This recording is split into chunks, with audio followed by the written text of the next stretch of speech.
Hello and welcome back to Let's Play Mass Effect. This episode's gonna be mostly talking, just to warn you. I'm Emily Wong. I'm an investigative journalist working here on the Citadel. Could I have a moment of your time? What do you need? I've been hunting for evidence of corruption and organized crime on the Citadel, but there are places I can't go. I was hoping you might share anything you find during your own investigation. I can make it worth your time. How do you know that my investigation is going to uncover anything you need? You wouldn't be investigating if it weren't big. And if it's big, it's something I'd like to hear about. You've got to have access to better sources. Why contact me?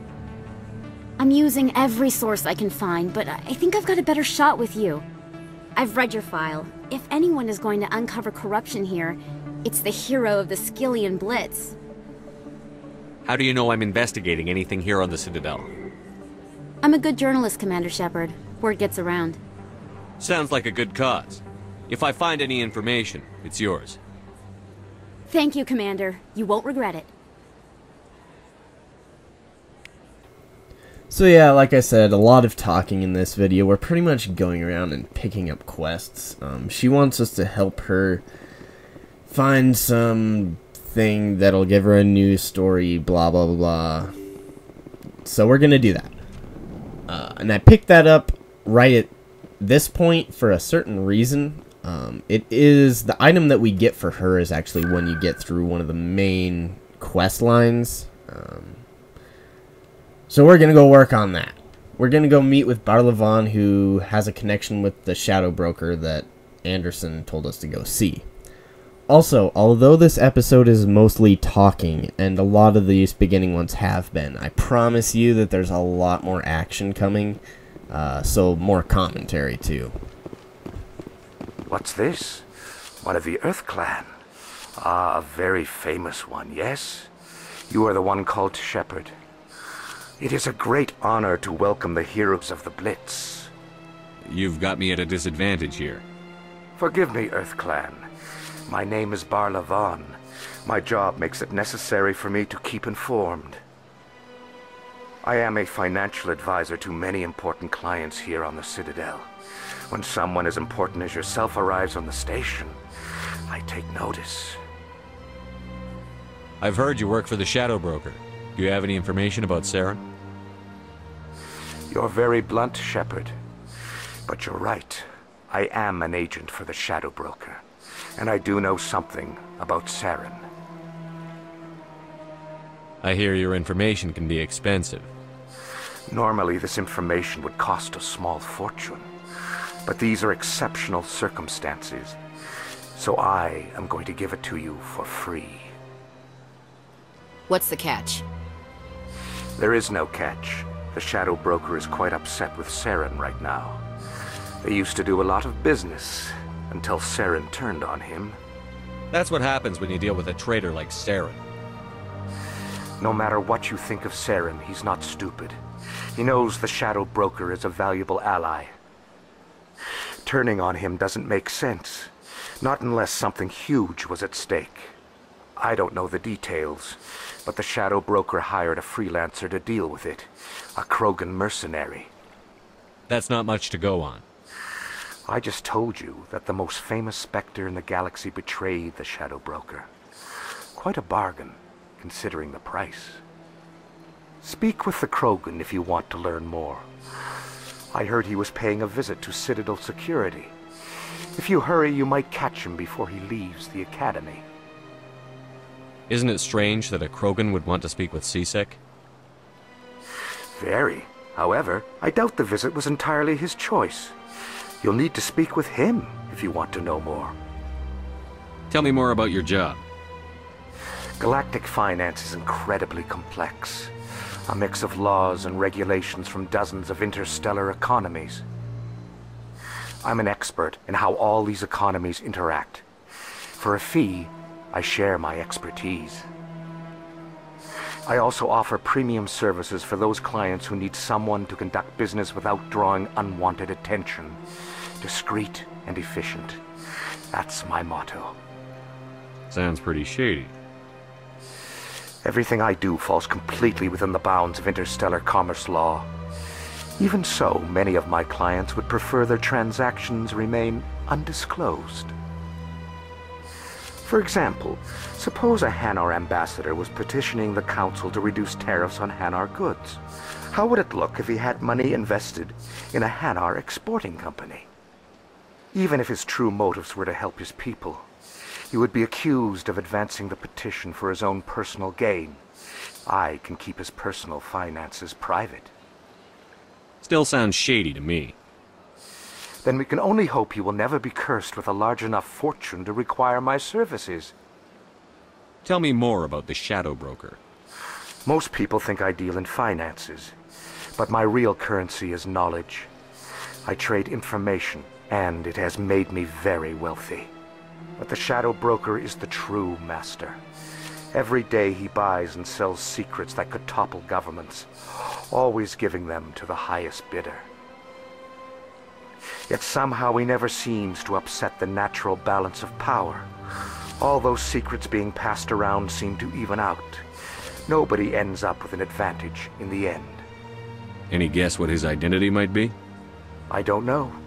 Nobody does. The Shadow Broker could be any race, any gender. I have a theory that it's actually an entire group working under one identity. How else could they juggle so many contacts at the same time? How else could they keep all that information from getting crossed? But they've got the perfect setup. Every government is forced to play their game so they don't get behind. But no matter how long you play, no matter how many secrets you buy, you can never win. I thought you'd know more about the man you work for. From time to time I come across information I sell to the Shadow Broker. That's my only involvement. I like it that way. The more you know, the more dangerous the game becomes. I don't like danger, Commander. I'll leave that to you. What's it like living here on the Citadel?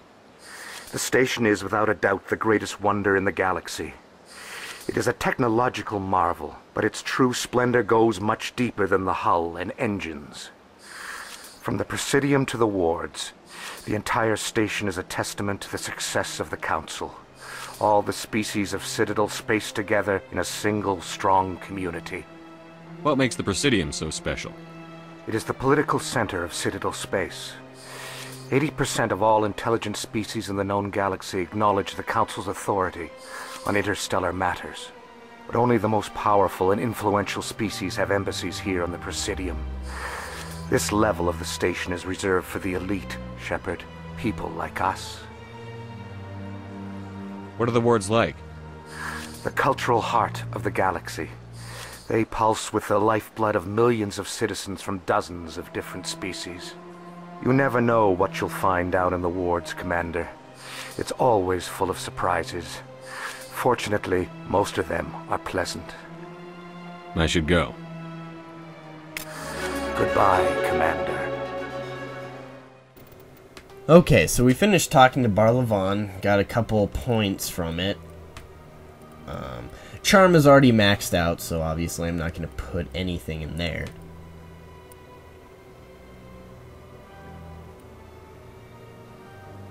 And I wanted to unlock my pistol talent because I'd really like to be really good at shooting people. And since that's the one weapon that we're actually good at, might as well level up that one. We don't really have an option. But now that we've spoken with Barla and got the information that we wanted out of him, also I turned off the squad auto level up because it was kind of pissing me off. Because I want to pour points into decryption just so I can decrypt everything early on. But now that we've got Barla out of the way, let's go talk to that other lead that Anderson told us about. I think it was Harkin's, and he's supposed to be hanging out at Cora's Den, which is that kind of like strip club type place that we visited a few videos ago. As you can see by the sign out there, which doesn't look like any alien races in this game, but whatever. Alright, so here we are back at Cora's Den. Ashley's always confused by it and says, huh. But yeah, here's Harkin. Let's see what he's got Alliance to say. military. I could have been a Marine, you know. Instead, I joined the goddamn Citadel security. Biggest mistake of my life. Harkin, right? I was told you could help me find someone. A Turian CSEC officer named Garrus. Garrus? You must be one of Captain Anderson's crew. Poor bastard still trying to bring Saren down, eh? I know where Garrus is, but you gotta tell me something first. Did the captain let you in on his big secret? Is there something I should know about the captain? The captain used to be a Spectre. Didn't know that, did you? It was all very hush-hush. The first human ever given that honor, and then he blew it. Screwed up his mission so bad they kicked him out. Of course, he blames Saren. Says the Turians set him up. Why'd they kick him out? Have to ask him. I never heard any of the details. Bet it's a good story, though. The hero's fall. Classic tragedy. You said they covered all this up. How'd you hear about it? I spent 20 years working cases here on the Citadel. People on this station love to talk. Secrets are like herpes. If you got them, you might as well spread them around. You're a pig. Just noticed that now, did you? Just tell me where Garrus went. Garrus was sniffing around Dr. Michelle's office. She runs the med clinic on the other side of the wards. Last I heard, he was going back there. How well do you know Captain Anderson? Met him a few times over the years. One of those hardcore military guys. Yes, sir. No, sir. Can't have any fun with a stick up your ass, sir. That's probably why he climbed the Alliance ranks so fast. The military loves brown-nosers. The captain's a good soldier. Sure, whatever. Dress him in a fancy suit, pin some shiny medals on his chest, and call him a hero. Everybody else does. But if he's so great, why'd the Spectres kick him out? Why'd you go ask him about that? You need to look in a mirror. Sober up and take some responsibility for yourself. Save your sermons. This ain't no church. What's it like working for CSEC? You mean, what was it like? The executor suspended me without pay. Recurring violations. CSEC was keeping a file on me. Can you believe that? Every mistake I ever made went into the books. Get a little rough with a suspect, note in the file. Have a couple of drinks on duty, note in the file. Skim a couple of credits off a drug bust, note in the file. It's a goddamn witch hunt. You got off easy, if you ask me. What the hell do you know? Working for CSEC isn't like being a Marine. People get pissed off if we shoot somebody. Investigations, inquiries, rules, regulations. Every day I plow through enough red tape to choke a rhino. That's how you gotta be to do this job. So don't talk to me about right and wrong. You soldiers got it easy. What do you know about Garrus? Damn hothead is what he is. Still figures he can save the world. Always bucking heads with the executor. He'll pay for it soon enough. The executor loves to put us lowly field agents in our place. Just look what happened to me. I'm out of here. Yeah, good. Go. Let me drink in peace. Okay, so some grumpy old man. And that's going to do it for this video, so here are the codex entries. The Geth, the Krogan, evolved in a hostile and vicious environment. Until the invention of gunpowder weapons, eaten by predators was still the #1 cause of Krogan fatalities. Afterwards, it was death by gunshot. When the Solarians discovered them, the Krogan were a brutal, primitive species, struggling to survive a self-inflicted nuclear winter. The Solarians culturally uplifted them, teaching them to use and build modern technology, so they could serve as soldiers in the Rachni War. Liberated from the harsh conditions of their homeworld, the quick-breeding Krogan experienced an unprecedented population explosion. They began to colonize nearby worlds. Even though these worlds were already inhabited, the Krogan rebellions lasted nearly a century, only ending when the Turians unleashed the genophage, a Solarian-developed bioweapon that crushed all Krogan resistance. The genophage makes only 1 in 1,000 pregnancies viable, and today the Krogan are a slowly dying breed. Understandably, the Krogan harbor a grudge against all other species, especially the Turians.